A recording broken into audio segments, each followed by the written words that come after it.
ಭಾರತ ಮತ್ತು ಪಾಕಿಸ್ತಾನ ನಡುವೆ ಆಗ್ತಿರುವಂತಹ ವಿಚಾರಗಳ ಬಗ್ಗೆ ಬಹಳ ಫೋಕಸ್ ಇದೆ. ಭಾರತದ ಮಾಸ್ಟರ್ ಸ್ಟ್ರೋಕ್ಗೆ ಪಾಕ್ನ ಮಾನ ಹರಾಜು, ಅದೇ ರೀತಿಯಾಗಿ ಏನೂ ಮಾಡಲಾಗಿದೆ. ಹತಾಶ ಸ್ಥಿತಿಯಲ್ಲಿ ಪಾಕಿಸ್ತಾನ ಇದೆ. ವಿಶ್ವ ಮಟ್ಟದಲ್ಲೂ ಕೂಡ ಪಾಕಿಸ್ತಾನ ಈಗ ಏಕಾಂಗಿಯಾಗಿದೆ, ಐಸೋಲೇಟ್ ಆಗಿದೆ. ಏನು ಮಾಡಲಾಗದಂತ ಹತಾಶ ಸ್ಥಿತಿಯಲ್ಲಿ ಪಾಕಿಸ್ತಾನ ಇದೆ. ವಿಶ್ವ ಮಟ್ಟದಲ್ಲೂ ಕೂಡ ಪಾಕಿಸ್ತಾನವೀಗ ಏಕಾಂಗಿಯಾಗಿ ನಿಲ್ಲಬೇಕಾದಂತಹ ಪರಿಸ್ಥಿತಿ ನಿರ್ಮಾಣವಾಗಿದೆ. ಭಾರತದ ಮಾಸ್ಟರ್ ಸ್ಟ್ರೋಕ್ಗೆ ಪಾಕಿಸ್ತಾನದ ಮಾನ ಹರಾಜಾಗಿದೆ. ಏನು ಮಾಡಲಾಗದೆ ಹತಾಶ ಸ್ಥಿತಿಯಲ್ಲಿ ಪಾಕಿಸ್ತಾನ ಸದ್ಯಕ್ಕಿರೋದು. ಯಾವ ರೀತಿಯಾಗಿ ನಾವು ಮುಂದುವರಿಬೇಕು, ಏನ್ ಮಾಡಬೇಕು ಅನ್ನೋದೇ ಪಾಕಿಸ್ತಾನಕ್ಕೆ ಗೊತ್ತಾಗ್ತಿಲ್ಲ. ಭಾರತದ ಕಾರ್ಯಕ್ಕೆ ವಿಶ್ವದ ಎಲ್ಲೆಡೆ ಶ್ಲಾಘನೆ ಬರ್ತಾ ಇದೆ. ಪಾಕಿಸ್ತಾನಕ್ಕೆ ವಿಶ್ವ ಸಮುದಾಯದ ತಪ್ಪರಾಕಿ ಭಾರತದ ಮಾಸ್ಟರ್ ಸ್ಟ್ರೋಕ್ಗೆ ಸರಿಯಾದಂತ ಕೆಲಸ ಅಂತ ವಿಶ್ವದ ಅನೇಕ ರಾಷ್ಟ್ರಗಳು ಈಗ ಭಾರತಕ್ಕೆ ಸಪೋರ್ಟ್ ಮಾಡ್ತಿದ್ದಾವೆ. ಆದ್ರೆ ಪಾಕಿಸ್ತಾನಕ್ಕೆ ಯಾರ ಸಪೋರ್ಟು ಇಲ್ಲ, ಏಕಾಂಗಿಯಾಗಿದೆ, ಐಸೋಲೇಟ್ ಆಗಿದೆ. ಈ ರೀತಿಯಾದಂತಹ ಪರಿಸ್ಥಿತಿ ಪಾಕಿಸ್ತಾನಕ್ಕೆ ಬರಲೇಬೇಕಾಗಿತ್ತು. ಯಾಕಂದ್ರೆ ಸತತವಾಗಿ ನಿರಂತರವಾಗಿ ಭಯೋತ್ಪಾದಕರಿಗೆ ಆಶ್ರಯವನ್ನು ಕೊಡಬೇಡಿ ಅಂತ ಎಷ್ಟೇ ಎಚ್ಚರಿಕೆ ಕೊಟ್ಟರು ಕೂಡ, ಪಾಕಿಸ್ತಾನಕ್ಕೆ ಎಷ್ಟೇ ತಪರಾಕಿ ಹಾಕಿದ್ರು ಕೂಡ, ಚೀನಾ ಕೂಡ ಪಾಕಿಸ್ತಾನದಿಂದ ಈಗ ದೂರ ಇದೆ. ಉಗ್ರರ ಮೇಲೆ ಭಾರತದ ಏರ್ ಸ್ಟ್ರೈಕ್ ಏನಿದೆ, ತನ್ನ ರಕ್ಷಣೆ ಹಕ್ಕು ಭಾರತಕ್ಕಿದೆ. ಭಾರತದ ದಾಳಿಗೆ ಅಮೆರಿಕ ಪ್ರತಿಕ್ರಿಯೆಯನ್ನ ಕೊಟ್ಟಿರೋದು. ಉಗ್ರರ ಮೇಲೆ ಏನು ನಿನ್ನೆ ನಸುಕಿನಲ್ಲಿ ಭಾರತ ಏರ್ ಸ್ಟ್ರೈಕ್ ಮಾಡಿತು, ಇದಕ್ಕೆ ದೊಡ್ಡಣ್ಣ ಅಮೆರಿಕದ ಒಂದು ಪ್ರತಿಕ್ರಿಯೆ ಬಂದಿರೋದು. ತನ್ನ ರಕ್ಷಣೆಗೋಸ್ಕರ ಇಂಥ ಕಾರ್ಯಾಚರಣೆ ಅತ್ಯಗತ್ಯ. ಉಗ್ರರ ಮೇಲೆ ಭಾರತದ ಏರ್ ಸ್ಟ್ರೈಕ್ ಏನಿದೆ, ಅದಕ್ಕೆ ಅಮೆರಿಕದ ರೆಸ್ಪಾನ್ಸ್ ಈಗ ಬಂದಿದೆ. ತನ್ನ ರಕ್ಷಣೆ ಹಕ್ಕು ಭಾರತಕ್ಕಿದೆ. 40 ಮಂದಿ, ಸುಮಾರು 45 ಮಂದಿ ಒಟ್ಟು ಪುಲ್ವಾಮಾದಲ್ಲಿ ಏನಾಯ್ತು, ಆ ಸಂದರ್ಭದಲ್ಲಿ ಕಳೆದುಕೊಂಡಿದ್ದು ರಕ್ಷಣೆ ವಿಚಾರದಲ್ಲಿ ಭಾರತಕ್ಕೆ ತೊಂದರೆ ಇತ್ತು. ಪಾಕ್ ಮೂಲದ ಉಗ್ರರಿಂದ ಇಂಥ ಉಗ್ರರನ್ನ ಹುಟ್ಟಡಗಿಸುವಂತಹ ಹಕ್ಕು ಭಾರತಕ್ಕೆ ಇದೆ. ಈ ಮಾತನ್ನು ಹೇಳಿರೋದು ಬೇರೆ ಯಾವುದೇ ರಾಷ್ಟ್ರ ಅಲ್ಲ, ವಿಶ್ವದ ನಂಬರ್ 1 ಟಾಪ್ ದೇಶವಾಗಿರುವಂತ ಯುನೈಟೆಡ್ ಸ್ಟೇಟ್ಸ್ ನಿಂದ ಬಂದಿರುವಂತಹ ಒಂದು ಮಾತಿದು. ಗಡಿಯಾಚೆಗಿನ ಉಗ್ರರ ಉಪಟಳವನ್ನ ಎಷ್ಟು ಅಂತ ಸಹಿಸೋಕಾಗತ್ತೆ. ಪಾಕಿಸ್ತಾನಕ್ಕೆ ಫ್ರಾನ್ಸ್ ಕೂಡ ಈಗ ಕಿವಿ ಮಾತನ್ನ ಕೊಟ್ಟಿದೆ. ಇಂತಹ ಉಗ್ರರನ್ನ ಸದ್ಯ ಪಡೆಯಲೇಬೇಕು. ಇದು ಫ್ರಾನ್ಸ್ ಭಾರತದ ಬಗ್ಗೆ ಮಾತನಾಡಿರುವಂತಹ ಮಾತು.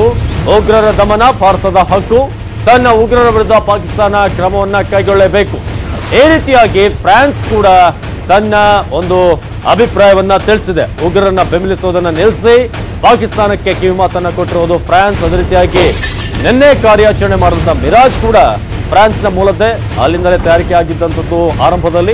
ಆ ರೀತಿಯಾಗಿ ಪಾಕಿಸ್ತಾನಕ್ಕೆ ಈಗ ಆಘಾತದ ಮೇಲೆ ಆಘಾತ ಆಗುವಂತಹ ಪರಿಸ್ಥಿತಿ ನಿರ್ಮಾಣವಾಗಿದೆ.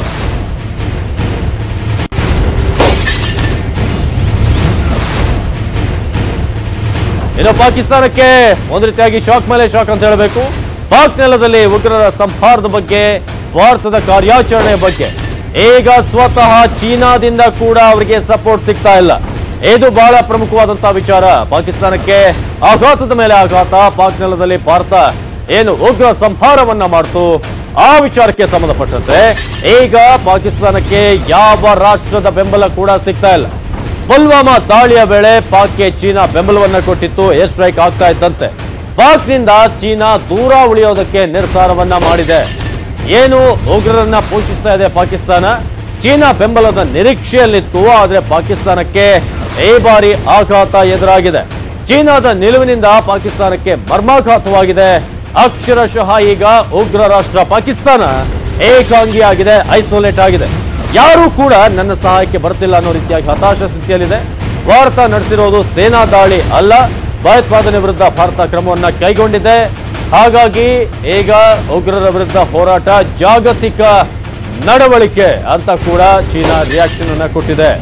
ಆ ಮೂಲಕ ಚೀನಾದ ಸಪೋರ್ಟ್ ಕೂಡ ಇಲ್ಲ. ಉಗ್ರರ ವಿರುದ್ಧ ಹೋರಾಟಕ್ಕೆ ಸಹಕಾರವನ್ನ ನೀಡಲೇಬೇಕು. ಪಾಕಿಸ್ತಾನದ ಕೈ ಬಿಟ್ಟಿದೆ ಚೀನಾ. ಅಂತಾರಾಷ್ಟ್ರೀಯ ಸಹಕಾರ ಭಾರತಕ್ಕೆ ಸಿಗಲೇಬೇಕು ಅಂತ ಭಾರತದ ಏರ್ ಸ್ಟ್ರೈಕ್ ನ ಬಗ್ಗೆ ಚೀನಾ ಕೊಟ್ಟಿರುವಂತಹ ರಿಯಾಕ್ಷನ್ ಇದು. ಆ ಮೂಲಕ ಈಗ ಪಾಕಿಸ್ತಾನಕ್ಕೆ ಒಂದ್ ಕಡೆ ಚೀನಾನಾದ್ರೂ ಸಪೋರ್ಟ್ ಮಾಡಬಹುದು ಕೊನೆಯಾಗಿ ಅಂತ, ಅದು ಕೂಡ ಆಗಿಲ್ಲ. ಅದೇ ರೀತಿಯಾಗಿ ಏರ್ ಸ್ಟ್ರೈಕ್ ನಂತರ ಚೀನಾ ಬದಲಾಯಿತಾ, ಪಾಕಿಸ್ತಾನದ ಪರ ಯಾಕೆ ಚೀನಾ ನಿಂತಿಲ್ಲ ಅನ್ನೋದು ಕೂಡ ಒಂದು ರೀತಿಯಾಗಿ ಚೀನಾದ ಸೇಫ್ ಗೇಮ್ ಆಯಿತು. ಪಾಕಿಸ್ತಾನದ ವಿರುದ್ಧವೇ ನಿಂತಿದೆ ಚೀನಾ. ಜಾಗತಿಕ ವಿರೋಧದ ಭೀತಿಯಲ್ಲಿ ಚೀನಾ ಇದೆ. ಒಂದು ವೇಳೆ ಪಾಕಿಸ್ತಾನಕ್ಕೆ ಸಪೋರ್ಟ್ ಮಾಡಿದ್ರೆ ಉಳಿದಂತಹ ಎಲ್ಲಾ ರಾಷ್ಟ್ರಗಳು ಕೂಡ ಚೀನಾವನ್ನ ದೂರ ಇಡಬಹುದು. ಪಾಕಿಸ್ತಾನಕ್ಕಿಂತ ಭಾರತಕ್ಕೆ ಭಾರತವೇ ಚೀನಾಗೆ ಅತ್ಯಗತ್ಯ ಅನ್ನೋದು. ಚೀನಾ ವಸ್ತುಗಳ ಅತಿ ದೊಡ್ಡ ಗ್ರಾಹಕ ಭಾರತ. ಹಾಗಾಗಿ ಪಾಕ್ ಪರ ವಕಾಲತ್ತು ವಹಿಸಿದ್ರೆ ವ್ಯಾಪಾರಕ್ಕೆ ಕುತ್ತು ಬರುತ್ತೆ. ಪಾಕಿಸ್ತಾನಕ್ಕಿಂತ ಭಾರತವೇ ಚೀನಾಕ್ಕೆ ಅತ್ಯಗತ್ಯ. ಯಾಕಂದ್ರೆ ಚೀನಾದಲ್ಲಿ ತಯಾರಾಗುವಂತಹ ವಸ್ತುಗಳ ಅತಿ ದೊಡ್ಡ ಗ್ರಾಹಕ ನಮ್ಮ ಭಾರತ ಅನ್ನೋದು.